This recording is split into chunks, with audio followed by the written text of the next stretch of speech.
Army chief का ओहदा संभालने के सिर्फ एक साल बाद 5 जुलाई 1977 को ऑपरेशन फेयर प्ले में ज़िया-उल हक ने एक फ़ौजी बगावत के ज़रिए भुट्टो हुकूमत का तख्ता उलट दिया और पूरे पाकिस्तान में मार्शल लॉ नाफिज कर दिया।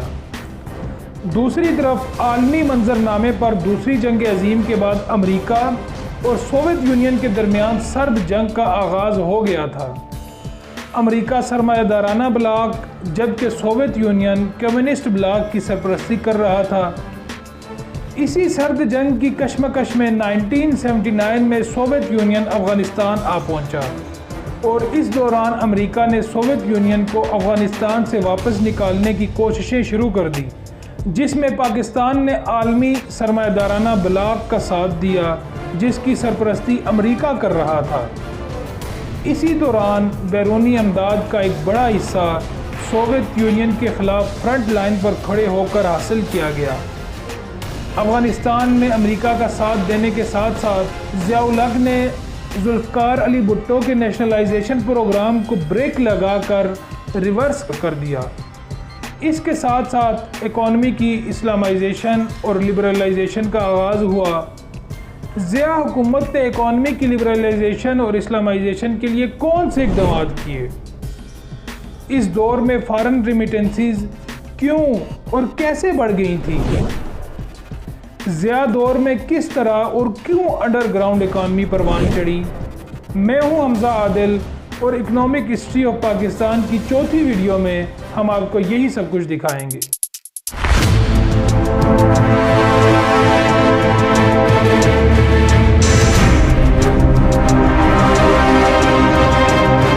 इक़्तिदार संभालने के बाद जनरल ज़िया-उल हक ने मईशत के पेंडुलम को दोबारा मार्केट इकोनॉमी यानी कि कैपिटलिज्म की तरफ मोड़ लिया।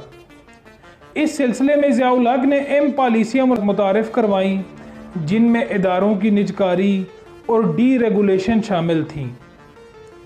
ज़िया-उल हक हुकूमत ने माशी अहदाफ के हसूल के लिए निजी इदारों पर इन्हिसार की पॉलिसी शुरू की और आने वाली हुकूमतों ने इस पॉलिसी को जारी रखा। ज़िया के इक़्तिदार में आने के फ़ौरन बाद हुकूमत ने निजी सरमायाकारों को नेशनलाइजेशन का रास्ता बंद करने का यकीन दिलाने के लिए आईनी इक़दाम किए। निजी शोबे को टैक्स की छूट की मद में माली मराहत फराहम की गई।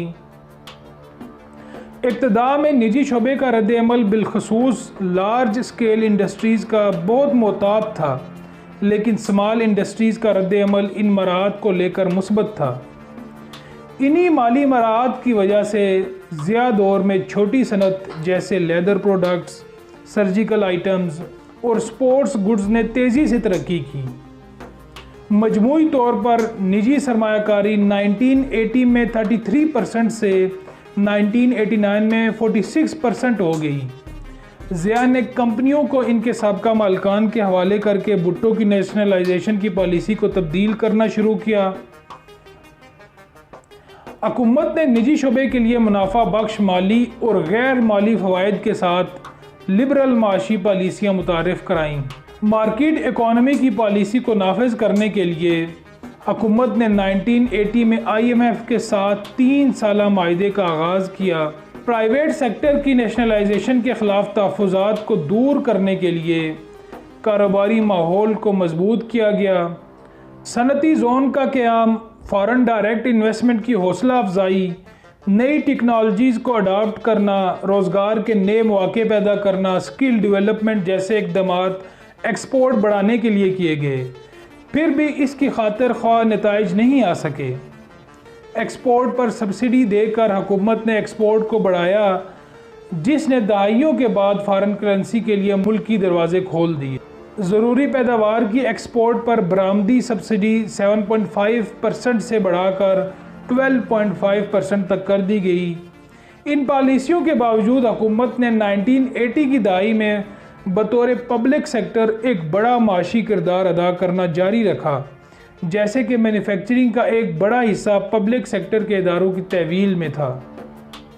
माली साल 1991 की एक रिपोर्ट के मुताबिक इन पब्लिक सेक्टर इदारों ने इस अरसे में सनती पैदावार का तकरीबन 40% पैदा किया था।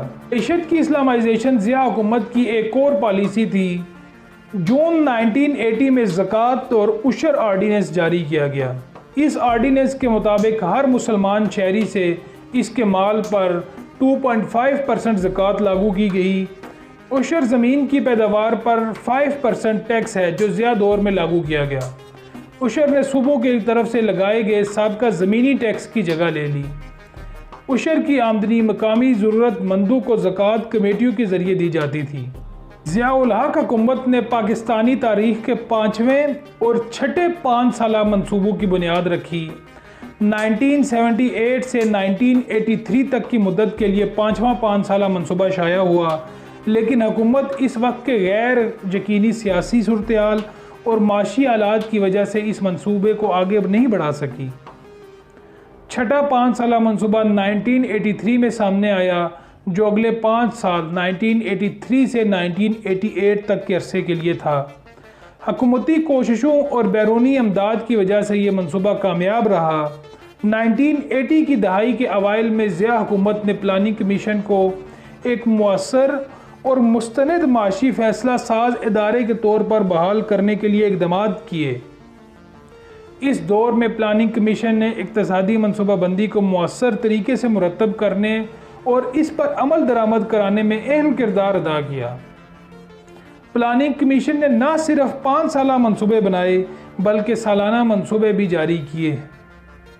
ज़िया हुकूमत में ज़राअत ने भरपूर तरक्की की और अच्छे मौसम और पॉलिसियों की वजह से 4% ग्रोथ हासिल हुई।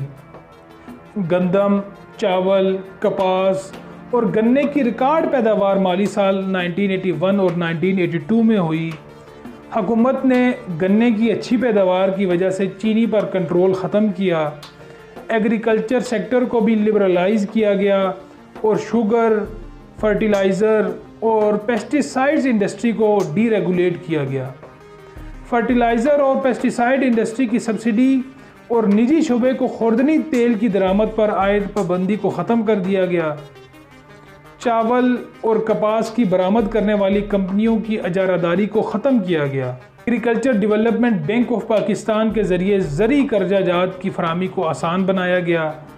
जैसे कि 1982 से 1983 के दौरान ज़री कर्जा जात की फरामी 2 गुना से ज़्यादा हो गई, ताहम अब भी ये कर्ज़े छोटे किसानों की पहुँच से दूर थे। जदीद बीजू के इस्तेमाल से कपास की फ़ी एकड़ पैदावार 2 गुना हो गई। गंदम की पैदावार में इजाफा न होने की वजह से इसे इंपोर्ट करना पड़ा। इस अरसे में ज़राअत का तरक्याती बजट में हिस्सा 20 से 13% तक आ गया और 1977 में पीपल्स पार्टी हुकूमत की तरफ से ऐलान करदा लैंड रिफॉर्म्स को भी रिवर्स कर दिया गया। फिक्स्ड एक्सचेंज रेट के बजाय फ्री फ्लोटिंग एक्सचेंज रेट को नाफिज किया गया। मार्केट फोर्सेस जैसा कि डिमांड एंड सप्लाई पर इन्हिसार की वजह से ओवर वैल्यूड रुपए की कदर में कमी आई, जिससे एक्सपोर्ट्स में इजाफा हुआ। 1982 में पाकिस्तान ने करेंसी की कदर 9.9 रुपए से 11.8 रुपए फ़ी डॉलर की और फिर 1988 में बिलाखिर 18 रुपए फ़ी डॉलर तक गिर गई। ज़िया ने इक्तिसादी तरक्की की शरह को बढ़ाने के लिए भी कोई एडजस्टमेंट नहीं की, ताहम अपने अहद के दौरान कौम ने 6.5% सालाना की औसत शरह से तेज़ तरीन इक्तिसादी तरक्की देखी। पाकिस्तान की मईशत 1980 की दहाई के दौरान डीरेगुलेशन और इसके साथ साथ फ़ॉरेन एड और फ़ॉरेन रेमिटेंसीज़ की बढ़ोतरी के ज़रिए नुमाया तौर पर बहाल हुई, जिससे बैलेंस ऑफ पेमेंट कंट्रोल में रहा और पाकिस्तान खुर्दनी तेल के अलावा तमाम बुनियादी ग़िज़ाई अशिया में खुद कफ़ील हो गया। ज़िया दौर में बैरून मुल्क मुकीम पाकिस्तानियों की तरफ से रिकॉर्ड रेमिटेंसीज़ भेजी गई थी। ये रेमिटेंसीज़ इकॉनमी की तरक्की में किस तरह मददगार साबित हो रही थी और क्या ये रेमिटेंसीज़ लोगों की माशी हालात तब्दील करने के साथ साथ तवील मुद्दती ग्रोथ भी ला रही थी।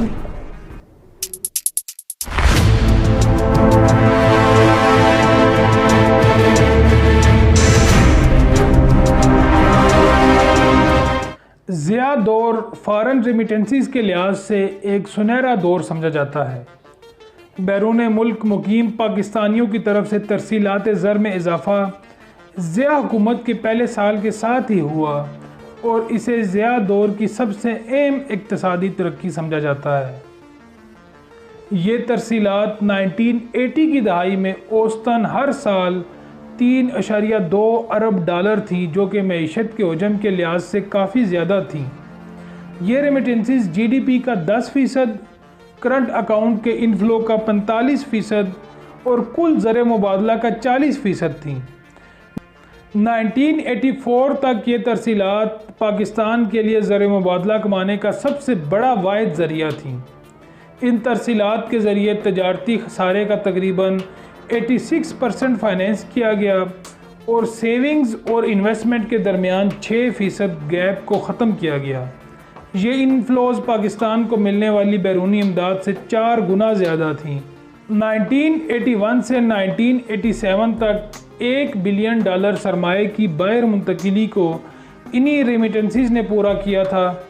बैरून मुल्क कमाई की वजह से घरेलू आमदनी और लोगों के मेयार ज़िंदगी में बेहतरी आई। ज़्यादातर तारकीन वतन कम आमदनी वाले थे और इन घरानों की आमदनी तकरीबन 8 गुना बढ़ी। इन रेमिटेंसी से 10 मिलियन अफराद, जो कि उस वक्त कुल आबादी का 11% थे, इनको बराह रास्त फ़ायदा हुआ। अगरचे इन तरसीलात ने मुस्तफ़ीद होने वाले ख़ानदानों को माशी सहारा दिया, लेकिन कौमी बजट की शरह और इकॉनमी की तवील मुद्दती ग्रोथ में कोई इजाफा नहीं हुआ। तरसीलात ज़र का 63% तकरीबन कंज्यूमेबल्स और इम्पोर्टेड गुड्स पर खर्च किया गया, जिनमें वीडियो रिकॉर्डर्स, कारें और टीवी शामिल हैं। 22% रियल एस्टेट और सिर्फ 12% सेविंग में खर्च किया गया, जिसकी वजह से डोमेस्टिक सेविंग की शरह, जो कि माली साल 1978 में GDP का 7.8% थी, माली साल 1983 में 5.4% रह गई। आबादी में बढ़ते हुए होश रुबात, 3.1% इजाफे और ज़राअत में मशीनरी के इस्तेमाल से पैदा होने वाली बेरोज़गारी के मसले को मशरिक़ वस्ता की तरफ अफरादी क़ुव्वत की बरामद ने जुज़वी तौर पर हल किया। 5वें 5 साला मनसूबे के दौरान लेबर फोर्स में 33% इजाफे को अफरादी क़ुव्वत की बरामद के ज़रिए एडजस्ट किया गया। ताहम बैरून मुल्क हिजरत से इलाकाई माशी अदम तवाज़न का मसला हल नहीं हुआ, क्योंकि ज़्यादातर महाजरीन ख़ास तौर पर नादरन और सेंट्रल पंजाब और मौजूदा KPK से थे। ज़िया दौरे हुकूमत में फॉर्मल इकनॉमिक सेक्टर्स के साथ साथ एक अंडरग्राउंड इकॉनमी भी परवान चढ़ रही थी। ये अंडरग्राउंड इकॉनमी किन अवामिल की वजह से फल फूल रही थी? अंडरग्राउंड इकॉनमी के अलावा ज़िया दौर में और कौन से इकनॉमिक मसाइल थे?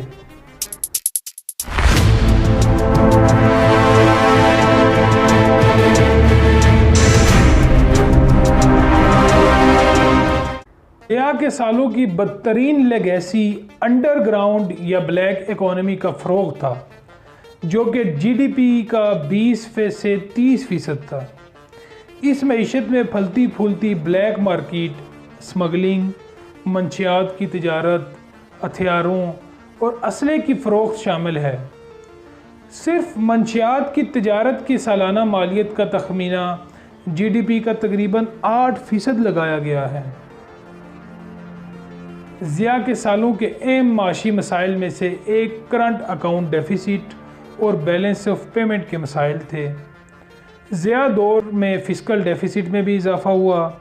1980 की दहाई के दूसरे हिस्से में GDP का 8% था। इस खसारे को नोट छापने या बैरूनी कर्ज़ों के बजाय डोमेस्टिक बोरोइंग या अंदरूनी मुल्की कर्ज़ों से पूरा किया गया, जिसने 90s में मईशत के लिए बड़े मसाइल पैदा किए। मालियाती खसारा पूरा करने के लिए ज़्यादा इंटरेस्ट रेट पर कर्ज़े लेने की वजह से निजी सरमायाकारी को नुकसान पहुंचा।